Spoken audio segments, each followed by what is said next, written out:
Hey guys, I'm outside looking for free art supplies because who doesn't love free things? So I am looking for pine cones. So stay tuned for my next tutorial after I find my free art supplies.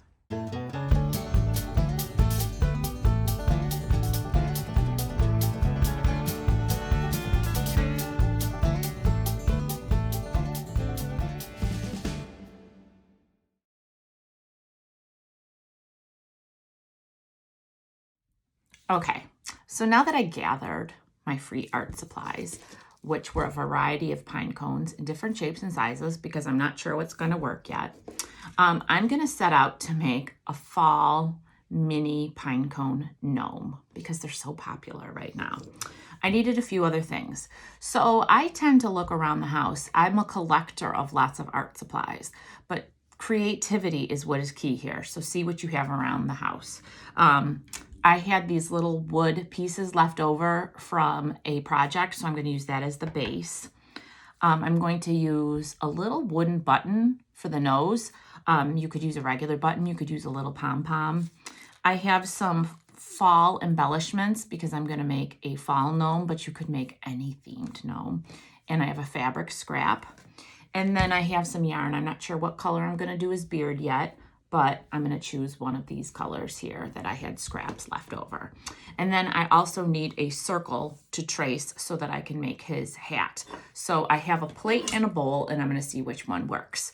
So gather your materials. I'm going to use the glue gun, and we'll work together on our fall gnome.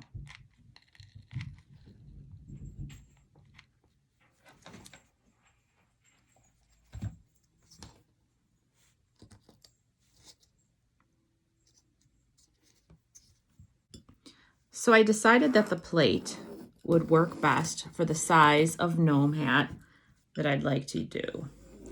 So I'm tracing around it with a pencil, and then I'm going to take some sharp scissors and I'm going to cut the circle out of my fabric.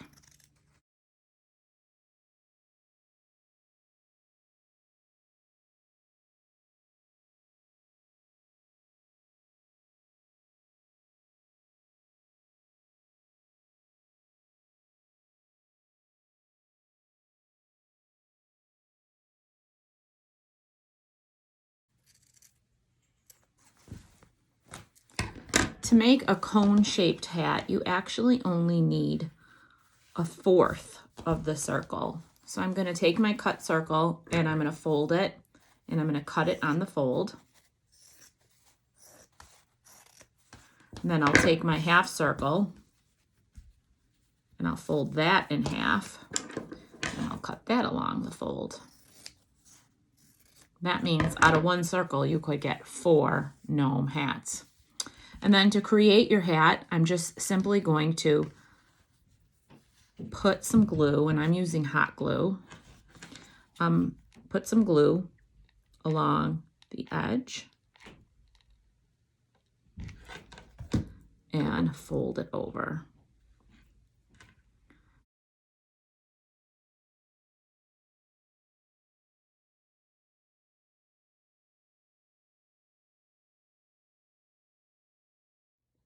So I've fit the hat onto the pine cone. I decided to sort of fold under my edge so that it doesn't fray.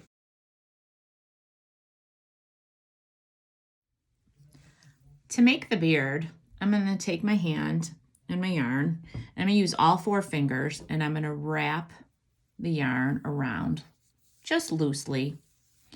And I'm going to keep wrapping until the beard is as thick as I want it. So usually when I see these, they have a pretty big furry beard. So I'm just going to keep wrapping. When your beard is as fluffy as you want it, I'm going to cut the end. And then I need an additional piece of yarn. And then I'm going to take the additional piece of yarn and put it through the middle of my yarn. And I'm going to tie it in a knot. The ties become part of the beard. And then all I have to do is cut through the loops.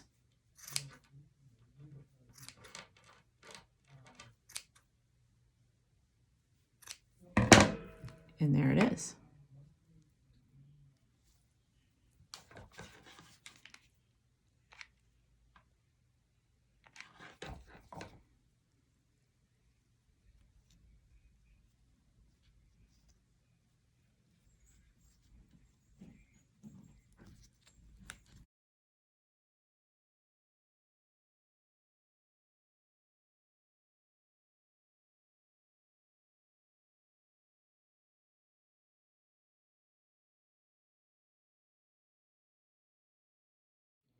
I gave him just a short haircut. I kind of like that, here's the back of him, that the hair kind of extends onto the table.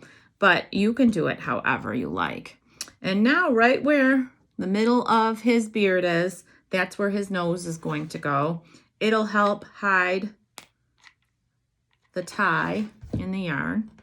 And I'm just going to place some hot glue. I'm going to hold it. And there's his nose. His eyes are hidden in his hat. And then you can embellish him however you want. I'm going to use this little fall leaf. I could either have it at the top of the hat, but I think what I'm going to do is have his hat bent down like this. So I'm going to put a dab of hot glue there. Maybe I'll do it off to the side like that. So I'm going to put a little dab of hot glue there.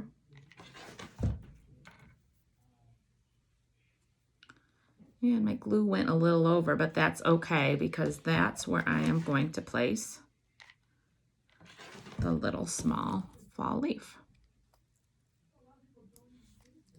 And there he is. So cute. My little fall gnome.